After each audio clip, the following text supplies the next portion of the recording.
My guest today is Anneke Wiemays. She is Dutch-born and Australian-bred. At the age of 21, she was about as bold as she could be. She took the step, like a lot of Aussies, to venture to Europe for 6 months. 20 years later, she finally returned. Broken, but she returned.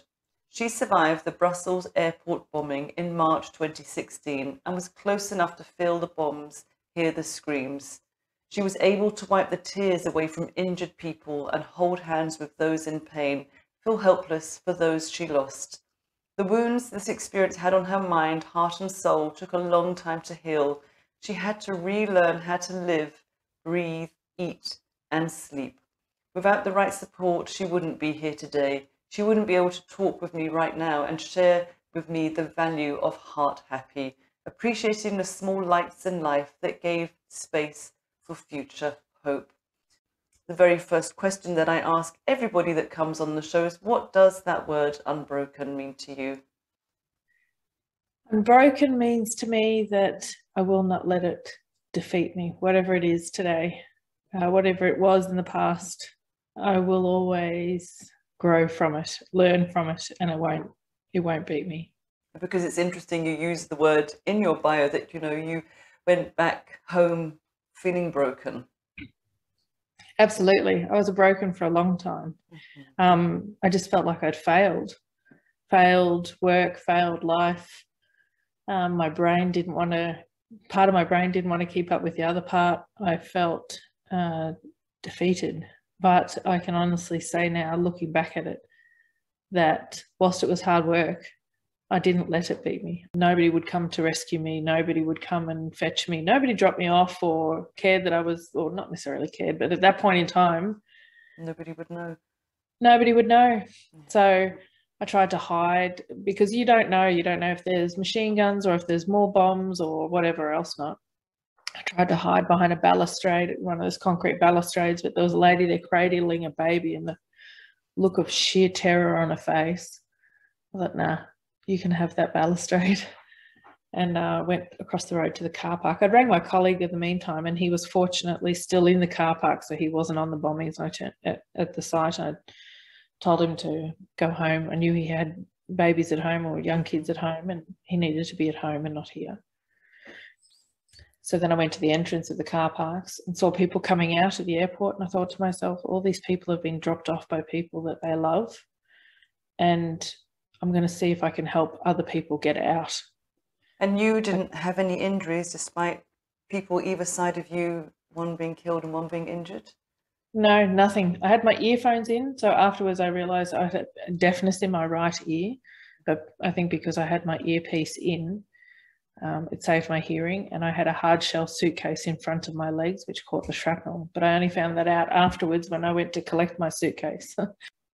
Sometimes it just helps to remind them or remind people that they are good, they deserve to be happy, don't forget to be proud, enjoy that coffee, enjoy that piece of cake, it doesn't matter. You might not be here tomorrow.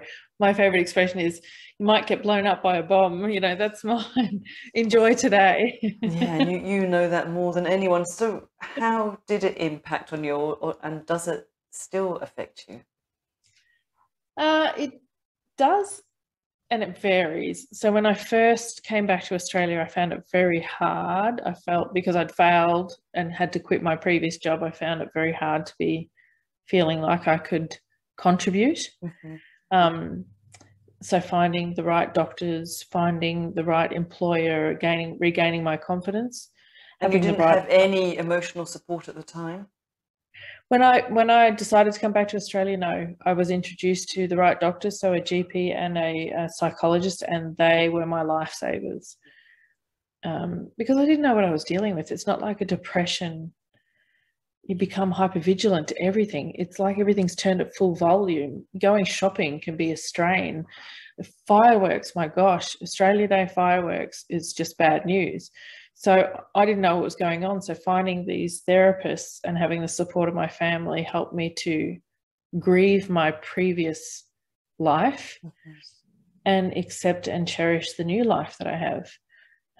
Enjoying the smaller things, building up my confidence, and regaining a different persona. I'm not, it's not the same as I was before. I think it's better now. And going back to your unbroken, I'm a better person now, more vulnerable, more open, more caring in a way. Well, I think the care was always Happy, there. yeah, and happier. Otherwise, you'd never have gone back into the airport. You would have just walked on home. But yeah. I couldn't do that. No, but I'm definitely happier now And for people that don't really understand PTSD, you know, think it's all in your mind. But if you hear a car backfiring or a noise, it's such a physical reaction, isn't it? Oh, it's We're absolutely straight back there. It's within ourselves. yeah, you can't help it because Yeah. I call it I'm just in the wrong place. If I'm watching a movie or a car backfires or fire or somebody will come up and go boo, I will literally pee myself because I'm just hang on, I'm just in the wrong place. And I scare easy, probably more easy than most people. So I'd much rather, you know, I don't want to die in a gold coffin. So I'm going to enjoy it and I'm going to share it and you know, just make people smile. Yeah, it's not going to be great all the time, but as long as there's those few moments that I can hold on to, they get me through to the next one. Yeah, when I first started to speak myself years ago, I remember the very first time I spoke, there was a guy who was an ex-British Army soldier, and he said to me, every day may not be good, but there is good in every day. And that Yes.